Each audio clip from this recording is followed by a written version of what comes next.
Welcome to the Joe Watt podcast. I am Joao Vendramini from the Range Cattle Research and Education Center, University of Florida at ONA.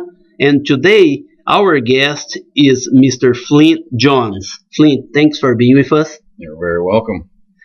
So, Flint, I'd like you to please talk a little bit about yourself, your career and background. No problem. Well, as Joe said, my name is Flint Johns. I work at Lykes Brothers Inc. I'm the ranch manager. My responsibilities include managing the cattle operation, the equipment operations, and at one time even the farming operations, sugarcane and sod production.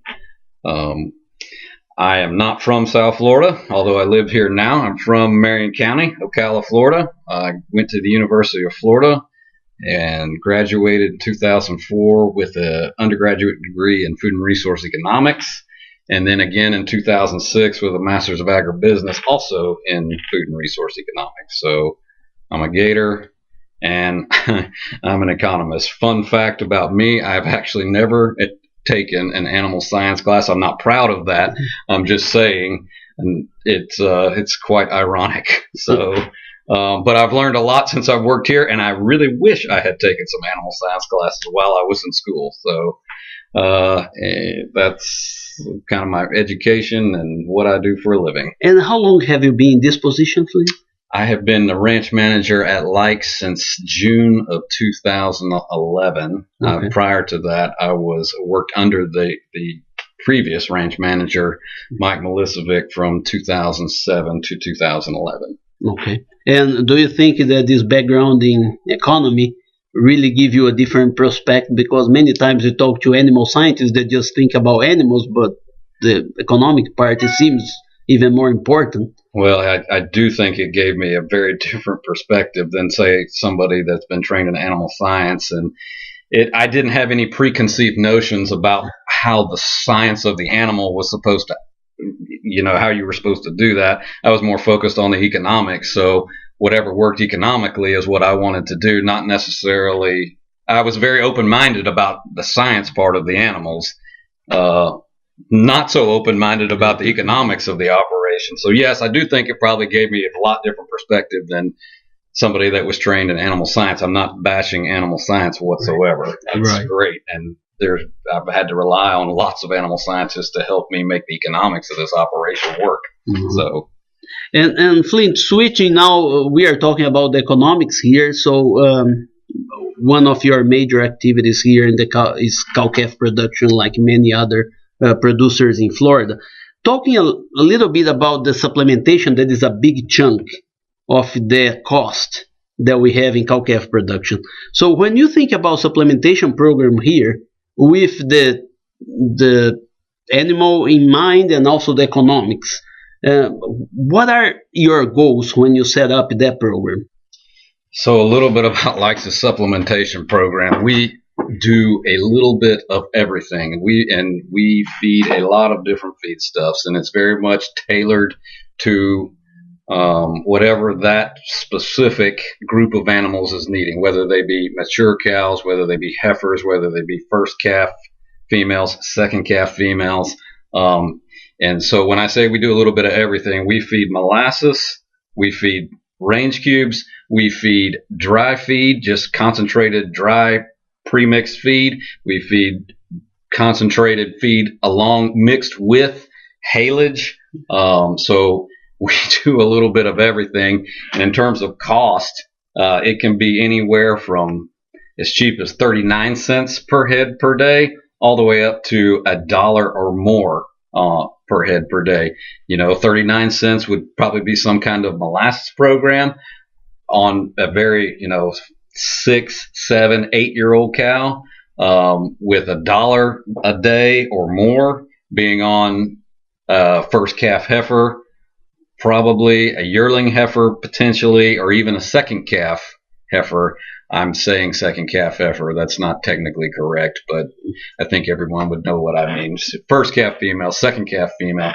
Those first and second calf, and even sometimes the third calf, you really can spend a lot of money on them if you want them to reproduce. So in terms of total supplementation budget for the ranch, I would say, and this includes depreciation and everything, I would say somewhere between 25 and 30% of the total cattle budget, including depreciation, would be strictly supplementation costs. That does not include fertilizer or any kind of pasture activity either. Yeah, that would follow with my next question. So when you start your year, so your supplementation, so do you have a fixed budget? Mm-hmm. And then you have the natural variations and challenges that we have through the year, such as weather or forage, that you can match with that supplement. So how do you manage that? Well, I do a lot of praying and hope for a really good winter. Mm-hmm. So that's one way of doing it. That may sound selfish, but it's very dynamic, as you've kind of alluded to, Joe. I mean, hopefully you have a good winter and you can kind of quit supplementing earlier than later. It really it's hard. It's very difficult to manage. That's why I'm having such a hard time answering the question. Above all, you don't want your cows to get poor, and there'll be some cows that are doing fine and are looking really good. And so I will back off of them.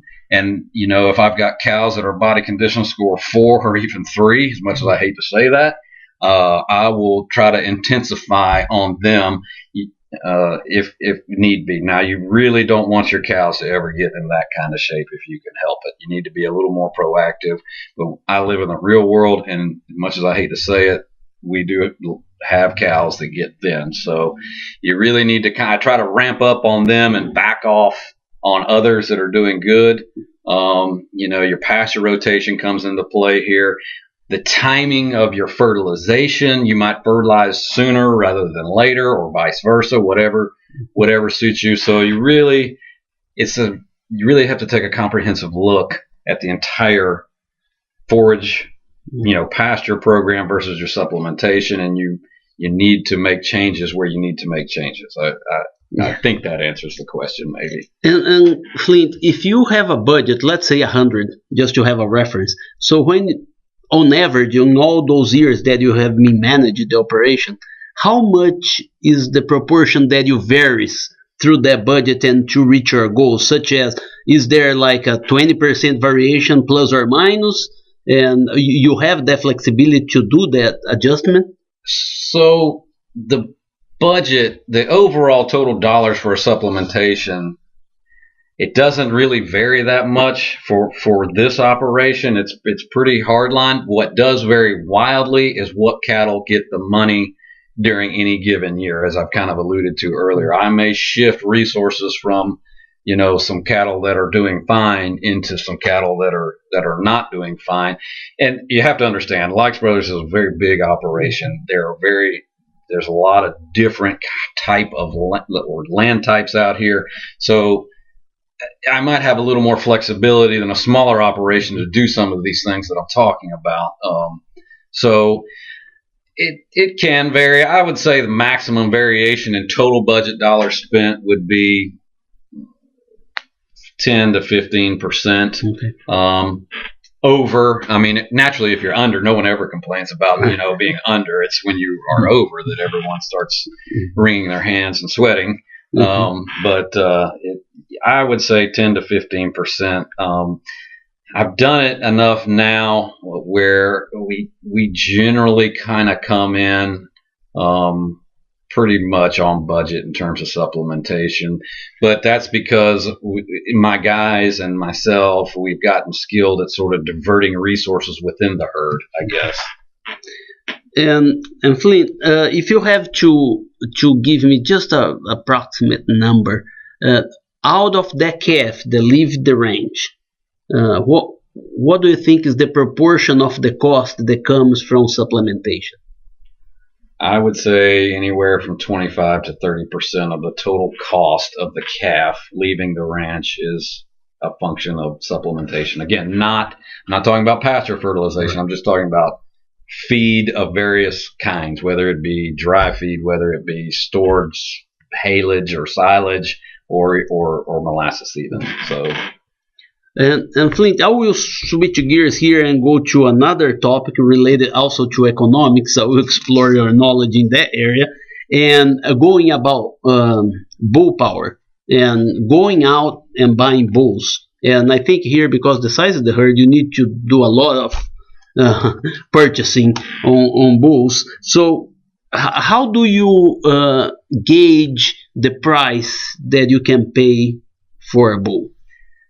Well, the old adage, everybody kind of looks at how many steer calves it takes to pay, they use steer calves or the value of a steer calf to judge, how much they pay for a bull. And I've heard anywhere from 4 to 7. I think that sort of 5, give or take a half or so is probably about where Lykes would be on bull power. Now it will vary, based on what kind of bulls you buy and where you buy them and what you're trying to do. That can vary wildly. But in a big South Florida operation, I would say somewhere Lykes generally averages somewhere between about 5. I mean, some years depending on bull markets and in calf markets, it can vary, some, but good average, I would say 5. The value of 5 steer calves is generally what Lykes would pay for a bull. And between, there are some bulls that will be 7 or 8, and there will be some bulls that are 3 or 4, but on average about 5. Yeah, that would lead me to my next question. So, what would be the category? What is the target that you want to reach when you have a bull that will be a little more expensive? So it's really based on what I'm using him for. I will pay a lot more money for a bull that I'm retaining heifers out of. I can justify that a lot more than I can, say, a terminal sire. I don't want to pay near as much for a terminal sire because his genetics are not making a lasting impact on the females of the ranch, because I'm selling all of his females and all the heifer calves and the steer calves out of that terminal sire. So say like a Charolais bull, I would pay a lot less for than I say a Brangus or a Beefmaster bull, which I am retaining. And that helps sort of cheapen. You can pay more for the bulls that you're keeping females out of, and because you didn't pay as much for the terminal sire, and he still gets you a very fine calf. Mm-hmm. You don't have to buy the absolute best Charolais bull out there to get a very nice calf because of the heterosis effect when you take that Charolais and you breed into a Brangus or a Brayford or a Beefmaster, whatever you have. Mm-hmm. So. Great. And Flint, I will have one more question here, and that also related to the economics. Now shifting to general management on forges and other things that you have on the rank. So when you make a decision to hire a custom work or to do yourself, such as fertilizing or harvesting hay or haylage, or when you make that decision, or you don't do yourself, you just hire, how is your program here? So when I first came here, we did a lot of stuff in-house. We have gotten away from that. It's hard to be efficient at everything. I generally find that, contract applicators are a lot more efficient. Say, let's take fertilizer spreading, for instance. I mean, they run those rigs every single day. They don't run them for 2 months out of the year. They run them every single day, and they're skilled at running them, and they know how they're calibrated. When we had a fertilizer rig, and we used to have one, we had one guy that could run it, and it sat for 9 months, basically. And so not only did you have to knock the rust off the machine, but the guy that ran it had to kind of get reacquainted with it. And so there's lots of inefficiencies associated with that. So we have gone to a lot more contract. Plus, you can also get more contractors, and generally, contract work is sort of time sensitive, so you can get it done faster with contractors, I find, than we can if we just did it in-house. Now, it's nice to have the equipment, and you can go when you need to. You don't ever have to wait on the contractor to get there. And this is where Lykes might have a little unfair advantage over some operations. It's a big place. There's a lot of work. So, the contractors are more willing to come here than, say, a guy that has 50 acres, Okay. So there's that to consider. I mean, Lykes gets preferential treatment just because of its sheer size and the amount of work that the contractor can get. And Flint, we are going towards the end of our interview here, and I would like to ask you 3 questions. And the first one is, if you have to select 2 forage species that you like, which one would be? It would depend on what kind of land, but the ones that work really good here, and this is by far my favorite, is limpo grass, Hamothria. That is by far my favorite. I guess if I had to choose a second one, it would be Bahia grass. It's sort of a distant second to me, though. So limpo grass first, Bahia grass second. But I might add that you have to have both of them to have a successful system in it here at Lykes. And if you have to select 2 breeds that you have to work with, and which breeds would be? Well, so we actually have 2 breeds that we work with here, and they're Brangus and Beefmaster, and they work pretty good, especially when you cross them with each other. I'm not saying they're the best. I'm not saying they're the worst. They're the 2 that Lykes has, and we have learned to work with them and make them work for Lykes. Okay. And Flint, when you are not working, so what would you like to do in your spare time, hobby? So I have lots of hobbies and lots of things that I like to do. Unfortunately, I don't get to do much of them at all. But I guess I would say I like to rope, I like to hunt, I like to fish, and I like to ski. And I don't know if they'd be in that order or not, but it'd be pretty close. So great. So Flint, I would like to thank you for your participation in the podcast. And I am Joao Vendramini. Joe what?